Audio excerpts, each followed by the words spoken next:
Oso laburra, falta, ez tanto, bukatu da. Sakez egindako kantoni esker lortu du garaipena Julen San Miguelek. 30-19 irabazi du, 12 tanto lortu ditu Sakez, eta lehen 13ko zerrenda genuen 14koa izango da hemendik aurrera. Bai, eskerrik asko. Bueno, azkenean iritsi dela. Bai, ez da, kostata azkenean la tercera la vencida, ez? Ba, lasai etorrien jokatzea, eta azkenean partidu bat jokatuzkeo irazi, eta gusto. Bengoan esan zenuen aurreneko pelotakadatik hasi behartzen duela eta hori egin duzu 3 eta 8 aurretik eta berehala hartu duzu zu bentaja ez iaz bezala.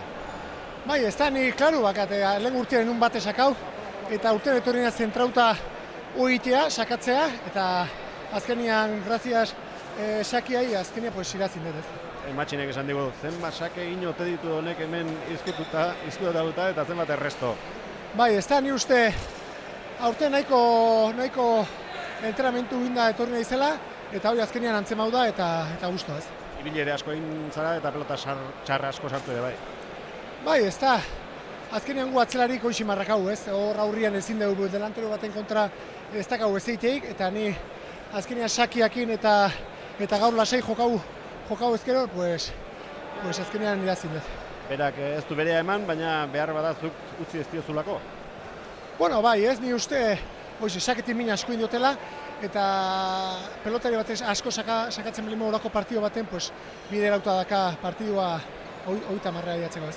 Pizka zahartxoko izen, guendikan sasoiko mutilazio, eta San Migueli ze esanik ez.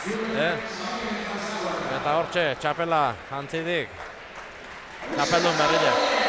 Julen San Miguel, 27 urte, Donesteben jaiotako atzelaria gaur egun errezilen bizi da eta angordeko du gaur hemen Hernaniko galarretan lortu duen txapela handia.